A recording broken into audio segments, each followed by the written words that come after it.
নমস্কাৰ মই ডক্টৰ বিজিতি চমু আপোনালোকে যদি হজমৰ ক্ষেত্ৰত কিবা অসুবিধা পাই আছে যদি আপোনালোকৰ ভোক নালাগে এবাৰ খোৱাৰ পিছত যদি বহুত সময় ধৰি আপোনাৰ পেটটো ভৰা ভৰা যেন লাগি থাকে বা গেছৰ সমস্যাত ভুগি আছে তেতিয়াহ'লে আপোনালোকে নিয়মিতভাৱে এই কেইটা কাম কৰি চাওক আশা কৰোঁ আপোনালোকে 100% সুফল পাবলৈ সক্ষম হ'ব প্ৰথম কথা হ'ল ৰাতিপুৱা সোনকালে উঠি আপোনালোকে কুহুমীয়া গৰম পানী খাব দুই নম্বৰ কথা হ'ল আপোনালোকে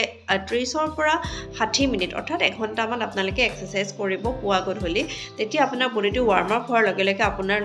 বডিৰ সাৰ্কুলেশন বাঢ়িব লগতে হজম ক্ষমতাও আপোনালোকৰ বাঢ়িব তিনি নম্বৰ কথা হ'ল আপোনালোকে প্ৰতিদিনে 3 পৰা 4 লিটাৰ পানী খাবলৈ চেষ্টা কৰক কিয়নো পানীয়ে আমাৰ শৰীৰটো হাইড্ৰেট কৰি ৰখাৰ লগে লগে আমাৰ শৰীৰৰ পৰা আৱৰ্জনা যিখিনি বৰ্জিত পদাৰ্থ থাকে সেইখিনি ওলাই যোৱাত বহুতখিনি সহায় কৰে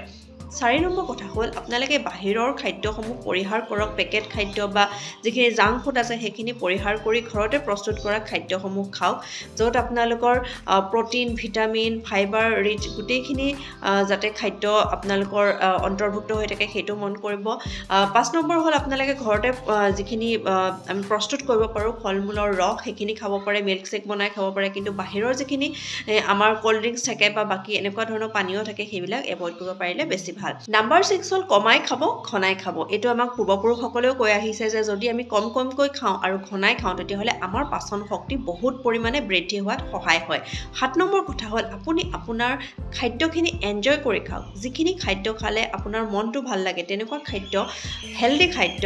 আপুনি আপোনাৰ খাদ্য তালিকাত অন্তৰ্ভুক্ত কৰক আৰু খোৱাৰ সময়ত ডিজিটেল মাধ্যমৰ পৰা আঁতৰি খাদ্য খাওক যাতে আপোনাৰ খাদ্যখিনি ভালদৰে হজম হোৱাত সহায় হয় 8 নম্বৰ কথাটো হ'ল দুটা প্ৰধান খাদ্য সময়ৰ মাজৰ সময়খিনিত অৰ্থাৎ আমি তিনিটা প্ৰধানকৈ মিল লওঁ ৰাতিপুৱা লওঁ দুপৰীয়া লওঁ ৰাতি লওঁ গতিকে ইয়াৰ মাজৰ যিখিনি সময় আমাৰ ভোক লাগিব পাৰে এই সময়খিনিত যদি ভোক লাগে আমি ফলমূলক প্ৰাধান্য দিব লাগে যিকোনো ধৰণৰ পেকেট ফুড বা স্পাইসি বস্তু এভয়েড কৰিব লাগে এইটো আপোনালোকক পাচন ক্ষমতা বঢ়োৱাত সহায় কৰিব 9 নম্বৰ হ'ল আপুনি আপোনাৰ শৰীৰটোক নিৰ্দিষ্ট সময়তহে খাদ্যৰ যোগান ধৰক অৰ্থাৎ একে সময়তে সদায় খোৱাৰ চেষ্টা কৰক এইটো অভ্যাসে আপোনাৰ পাচন ক্ষমতা বঢ়োৱাত যথেষ্ট পৰিমাণে হেল্প কৰিব 10 নম্বৰ কথা হ'ল আপুনি দিনটোৰ অন্তত ভালদৰে ৰেষ্ট লওক আপুনি ৰাতি দেৰিলৈকে খাৰ পাই নাথাকিব বা যিকোনো ধৰণৰ ডিজিটেল মাধ্যম বা যিকোনো ধৰণৰ কামত নিজকে ব্যস্ত নাৰাখিব দিনটোৰ কৰ্মব্যস্ততাৰ অন্তত আপুনি ৰাতি খুব ভালদৰে শুবলৈ বা আপুনি ৰেষ্ট ল'বলৈ চেষ্টা কৰক আৰু খোৱাৰ সময় সদায় একে ৰাখিবলৈ চেষ্টা কৰক এইখিনি কাম যদি আপুনি ডেইলি লাইফত কৰিব পাৰে সদায় কাৰণে তেতিয়াহ'লে আপুনি আপোনাৰ পেটৰ সমস্যাসমূহৰ পৰা